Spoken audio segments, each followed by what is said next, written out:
ఈ కేసు అంతటికి కూడా బయటకు రావడానికి నిజంగా మీడియా మిత్రుల సహకారం ఎంతో గొప్పది. ఈ రోజు మనం డీజీ గారిని కలవడానికి మనం ఇక్కడ డీజీపీ ఆఫీస్ కి రావడం జరిగింది. పర్పస్ ఏంటంటే మన మంగ్లీ గారి కేసుకు సంబంధించి నేను బాధితుల తరపున వాదిస్తున్నప్పుడు ఎంతో మంది నాకు కాల్స్ చేయడం, బెదిరించడం అవన్నీ కూడా నేను పెన్ డ్రైవ్ లో వేసి ఇప్పుడు డీజీ గారికి ఇవ్వడం జరుగుతుంది. అయితే విషయం ఏంటంటే ఇక్కడ ఆమె కేసు వాదిస్తున్న దగ్గర నుంచి నాటకీయ పరిణామాలు, ఒక వ్యక్తి అయితే సోషల్ మీడియా వేదికగా చాలా అసభ్యంగా జిగుప్సాకరంగా మాట్లాడడం, అదే విధంగా వాళ్ళకు సంబంధించినటువంటి కమ్యూనిటీ లీడర్లు నాకు ఫోన్ చేసి బెదిరించడం, అదే విధంగా మీకు తెలుసు పంజాగుట్టలో జరిగినటువంటి నాటకీయ పరిణామం మీరంతా చూశారు. దానికి సిఐ గారికి అగేన్స్ట్ గా హైకోర్టులో తీర్పు రావడం, అది 29వ తారీఖున ఆయన పర్సనల్ అపీర్ అవ్వాలని చెప్పేసి, తర్వాత డీజీపీ గారికి, హోమ్ సెక్రటరీకి, జీపీ ఫర్ హోమ్ కి, తర్వాత మిగతా ప్రతివాదులందరికీ కూడా హైకోర్టు నోటీసులు జారీ చేయడం జరిగింది. అదే విధంగా ఎవరైతే సిఐ గారు రామకృష్ణ గారు ఉన్నారో ఆయనకి అగేన్స్ట్ గా ఏ హక్కుతో మీరు ఆయనకి బ్రీత్ అనలైజర్ టెస్ట్ చేశారు, సిపిసి, బిఎన్ఎస్ఎస్ లో ఏ సెక్షన్ ఆధారం చేసుకుని మీరు ఆయన్ని అంటే బ్రీత్ అనలైజ్ చేశారు, మీరు పోలీస్ స్టేషన్ కు వచ్చే వారిని అందరినీ ఇలాగే చేస్తారా, మీ సమాధానాన్ని 29వ తారీఖు అంటే 2 వారాల్లోపు తెలియజేయమంది. తెలియజేయని పక్షంలో ఆయన సస్పెండ్ అవడానికి కూడా అవకాశం ఉంది. అయితే ఈ క్రమంలో మనకి ఏంటంటే ఈ మంగ్లీ గారి కేసు వాదిస్తున్నప్పుడు నుంచి ఆవిడ మీద కేసులు పెట్టి ఆవిడకి సంబంధించినటువంటి విషయాలన్నీ కూడా నేను మీడియాలో చెప్పడం ద్వారా అనేక మంది నాకు ఫోన్ చేసి వాళ్ళ కమ్యూనిటీ పెద్దల దగ్గర నుంచి, అదే విధంగా ఉస్మానియా యూనివర్సిటీలో వాళ్ళ కమ్యూనిటీ సంబంధించినటువంటి కొంతమంది ఎవరైతే ఉన్నారో ఏది లీడర్లుగా చెప్పుకుంటూ news and print and electronic మీడియాలో నన్ను బహిరంగంగా బెదిరించారో వాళ్ళందరి మీద యాక్షన్ తీసుకోమని, అదే విధంగా ఎవరైతే మంగ్లీ ఉన్నారో ఇప్పటి వరకు కూడా ఎందుకని వాళ్ళ తమ్ముడి మీద కేసు ఫైల్ చేయలేదు, నిజాన్ని నిర్భయంగా బయటకు తీసుకురావడానికి మంగ్లీ గారికి ఎందుకు భయం? నేను ఏమంటాను అంటే బాధితులందరూ చెప్పేది మంగ్లీ గారి తమ్ముడు శివ ఉన్నాడు అని, కానీ ఇంతవరకు మధు మీద గాని, రమావత్ మధు మీద గాని, వాళ్ళ తమ్ముడు శివ మీద గాని, పాల్దియ భరత్ కుమార్ చౌహాన్ మీద గాని, పాల్దియ శైలజ చౌహాన్ మీద గాని ఎందుకని బాధితుల తరపు నుంచి ఆవిడ ఇంతవరకు కేసు ఫైల్ చేయలేదు? మీరు చూశారు, ఒక వ్యక్తి ఈ రోజు వాళ్ళ కమ్యూనిటీకి సంబంధించినటువంటి జనసేనకు సంబంధించినటువంటి నాయకుడు ఇక్కడికి వెళ్లి ఏది ఫిలిం ఛాంబర్, అదే విధంగా మా అసోసియేషన్ కి వెళ్లి ఈ కేసు తేలేంత వరకు ఆవిడని సినిమాలలో పాడించొద్దు అని చెప్పడం, ఇది నిజంగా శుభ పరిణామం. ఏంటంటే ఇక్కడ ఆవిడ కమ్యూనిటీని బేస్ చేసుకొని అడ్వకేట్లను ప్రభావితం చేస్తుంది. ఇది చాలా తప్పు వ్యవస్థ. ఇది సమాజంలో ఒక తీరని అంటే ఒక అసాంఘిక చర్యగా మేము పేర్కొంటున్నాం. చాలా మంది న్యాయవాదులు ఈ రోజు నాకు అండగా రావడం జరిగింది. అదే విధంగా ఎంతో మంది మాకు సపోర్ట్ చేయడం జరిగింది. అదే విధంగా మీరు అందరూ చూస్తున్నట్లయితే సమాజంలో ఎవరైతే బాధితులు ఉన్నారో బాధితుల తరఫున ప్రతి ఒక్కరూ వాళ్ళ గలం ఇవ్వడం నిజంగా చాలా సంతోషం. ఆల్రెడీ డీజీ గారికి నేను ఈ కేసు ఇవ్వడం జరిగింది. సో ఆయన వెంటనే యాక్షన్ తీసుకుంటారు. మరి ముఖ్యంగా ఈ రోజు కలవడానికి గల అంశం ఏంటంటే పర్సనల్ సెక్యూరిటీ ఇవ్వడం కోసం నేను ఆయన కలిసా. సో పర్సనల్ సెక్యూరిటీ కోసం కలిసా, సముఖంగానే ఉన్నారు. సో తప్పకుండా నేను ఆశిస్తున్నా నాకు పర్సనల్ సెక్యూరిటీ ఏర్పాటు చేస్తారని చెప్పేసి. అదే విధంగా ప్రతి ఒక్క న్యాయవాది ఈ రోజు మీరు గళం విప్పాలండి. న్యాయ వ్యవస్థ మీద ఒక తీరని అపవాదు ఈ మంగ్లీ గారు వేయడం జరిగింది. ఎవరైతే బాధితులు ఉన్నారో వాళ్ళ తరపున కేసు వేస్తున్నటువంటి అడ్వకేట్ సుబ్బు మీద మీరు కేసు ఫైల్ చేశారు. అసలు ఇది ఎంతవరకు కరెక్ట్? అసలు సుబ్బు ఎవరు? సుబ్బు మిమ్మల్ని ఎవరన్నా ప్రత్యక్షంగా మిమ్మల్ని విమర్శించిండా, మిమ్మల్ని తిట్టిండా, మిమ్మల్ని ఏమన్నా అసహ్యమైన మాటలండా? మీరు చూసారు మీడియా మిత్రుల స్టార్టింగ్ డే 1 నుంచి ఇప్పటి వరకు కూడా మీడియాలో నేను ఎప్పుడు కూడా ఆవిడ్ని అసభ్యంగా మాట్లాడలేదు, అసభ్యకరమైన కామెంట్ చేయలేదు. ప్రత్యక్షంగా నేను ఎప్పుడు ఆవిడని తిట్టలేదు. On behalf of my clients తరపునే నేను మాట్లాడా.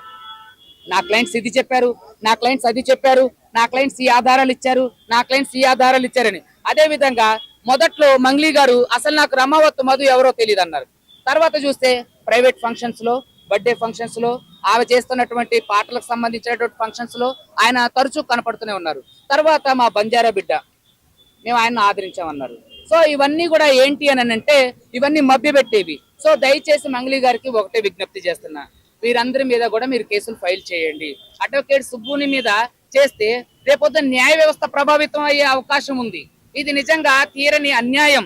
సో కాబట్టి మంగ్లీ గారి పైశాచిక కోణం ఇక్కడ అందరికీ అర్థం అవుతుంది. సో కాబట్టి ఈ రోజు డీజీ గారు వీటన్నిటి మీద యాక్షన్ తీసుకుంటానని చెప్పేసి మనకి చెప్పడం అంటే చెప్పడానికి అది జరిగింది. అదే అంటే డీజీపీ గారిని కలవలేదు. డీజీపీ గారు ఇప్పుడు వస్తున్నారు. సో ఆయన ఎవరైతే ఉన్నారో ఆయన సిసి గారికి సంబంధించినటువంటి ఇవ్వడం జరిగింది. వాళ్ళు వెంటనే ఇమీడియట్ గా యాక్షన్ తీసుకుంటా ఉన్నారు. డీజీ గారి పేరు మీద కవర్, స్పెషల్ కవర్ కూడా, పర్సనల్ నేమ్ కవర్ కూడా పంపించడం జరిగింది. దాన్ని వెంటనే పర్సనల్ గా దాన్ని పెడతామని చెప్పేశారు. వెంటనే వీలైనంత త్వరగా దీని మీద స్పందిస్తా ఉన్నారు. అదే విధంగా 17వ తారీఖు సిఐ మీద పెట్టిన కంప్లైంట్ కూడా త్వరగా వేగంగా దాన్ని విచారణ చేపట్టి బాధితులైన వారిపైన చర్యలు తీసుకుంటామని చెప్పారు. మళ్ళీ ఇంకో ఆరోపణ మీ మీద, అంటే 10 లక్షలు డిమాండ్ చేశారు, అందుకే ఇదే అని చెప్పే కదండి. ఎక్కడైనా సరే ఒక్క దగ్గర ప్రూవ్ చేయమన్నా. నేను ఎక్కడ అడిగా, నేను ఆవిడని కలిసింది ఒకేసారి. అది కూడా ఆవిడ ఆర్బిట్రేషన్ కి నన్ను ఒక డైరెక్టర్ గారి ద్వారా, ఒక న్యాయవాది గారి ద్వారా నన్ను పిలిపిస్తే ఆవిడ దగ్గరికే వెళ్ళినప్పుడు ఆవిడతో నేను మాట్లాడా కదా. ఆవిడ మాట్లాడినప్పుడు వాళ్ళందరూ చెప్పాలి కదా. వేణుగుడుగుల గారి ఇంటర్వ్యూలు మీరు అన్ని చూశారు. ఎక్కడైనా నేను 10 లక్షలు డిమాండ్ చేసినట్టు చెప్పారా? కార్తిక్ కొడగండ్ల గారి ఇంటర్వ్యూలు చూశారు. ఎక్కడైనా నేను 10 లక్షలు డిమాండ్ చేయడం చూసారా? ఇదంతా ఏంటంటే కావాలని అసాంఘిక చర్య, బురద జల్లే చర్య. ఒక్క ఆధారం ఎందుకని చూపించాలా? ఏదో చిన్న వీడియో రిలీజ్ చేశారు. అందులో నేను ఎక్కడైనా బెదిరించినట్టు గాను, భయపెట్టినట్టు గాని, డబ్బులు అడిగినట్టు గాని ఎక్కడైనా ఉందా? కాబట్టి ఇదంతా మీడియాని, ప్రజల్ని పక్కదోవ పట్టించే కార్యక్రమం మంగ్లీ గారు చేస్తున్నారు. మంగ్లీకి సంబంధించినటువంటి మీకు వీడియో చూపిస్తాను. నేను ఏదైనా సరే మీకు వీడియో చూపించడం ఇప్పుడే చూపిస్తా. ఎలా బెదిరిస్తున్నారో మీరు చూడండి.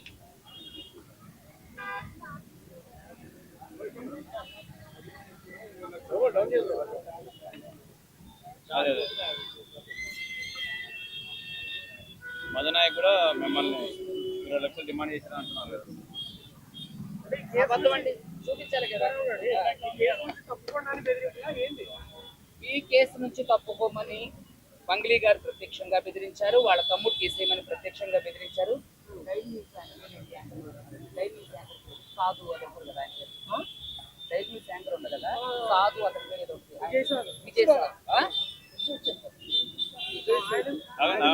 బయట తీయాలి కదా వీడియో. ఇదిగోండి మంగ్లీ గారి అనుచరు చూపిస్తాను.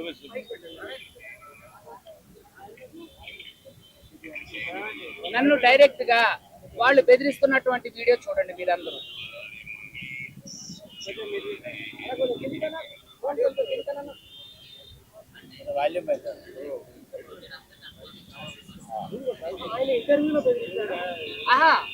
ఆయన ఇంటర్వ్యూ చేస్తున్నప్పుడు వేరే వ్యక్తి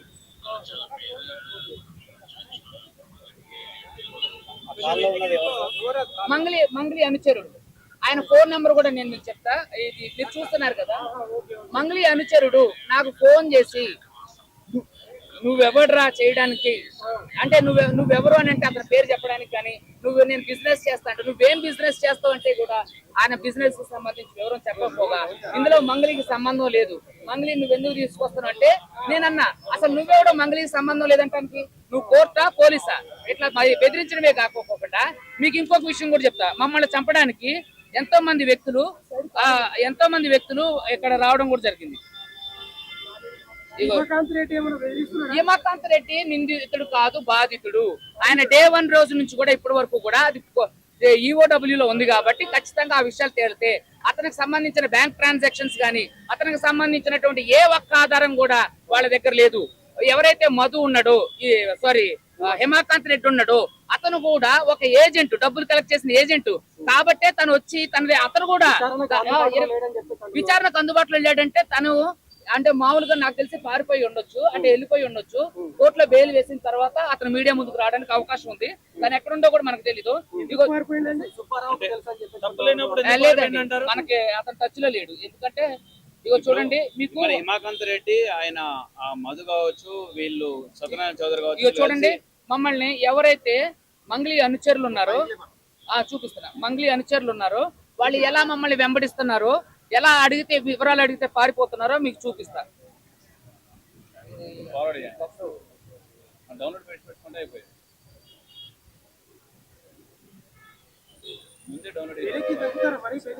ఎక్కడ తగ్గే ప్రసక్తే లేదు. ఖచ్చితంగా బాధితులకు న్యాయం జరిగేంత వరకు నేనుంటా. అదే విధంగా మంగ్లీ గారు ఏదైతే ఆరోపణలు చేశారో అవన్నీ కూడా ప్రూవ్ చేయాలి. లేకపోతే మేడం గారికి హైకోర్టులో సినిమా చూపిస్తా. తప్పకుండా ఎక్కడైనా ఇప్పుడు ఆవిడకి సంబంధించినటువంటి ఏ ఆధారం లేకపోతే నిరూపించుకోమనండి. వాళ్ళ తమ్ముడు ప్రత్యక్షంగా ఎందుకుండో, ఎవరైతే ప్రధాన నిందితుడు రమవత్ మధు ఉండో, మీకు డైమండ్ నెక్లెస్ కొనిచ్చిందని ఎవడైతే భరత్ నాయక్ ఎవరు మొన్న ఒక ప్రధాన మీడియాలో కూడా చెప్పిండు, మీ అభిషేక్ నాయక్ ఎందుకు మీకు పరిచయం అయితే డైమండ్ నెక్లెస్ కొనిచ్చేంత పరిచయం ఎక్కడిది? మీరు పాటలు పాడుతుంటే మీ బ్యాండ్ లో అతనుండి ఎంజాయ్ చేసే పరిచయం ఎక్కడిది? మీరు వాళ్ళ ఇంటికి వెళ్ళి అర్ధరాత్రి ఫోటోలు దిగొచ్చేంత పరిచయం ఎక్కడిది?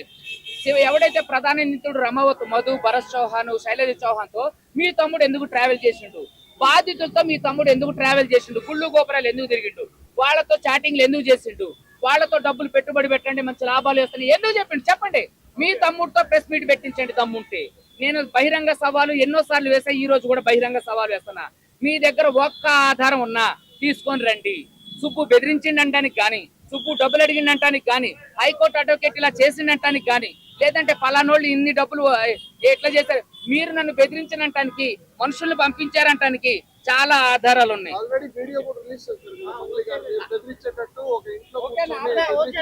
అయితే దాంట్లో ఎక్కడైనా నేను బెదిరించినట్టు గాని, డబ్బులు అడిగినట్టు గాని, భయపెట్టి వాళ్ళే నన్ను బ్రతిలాడుతున్నారు. సురేష్ బొబ్బిలి గారు బ్రతిలాడుతున్నారు, అన్న వదిలేయన్నని.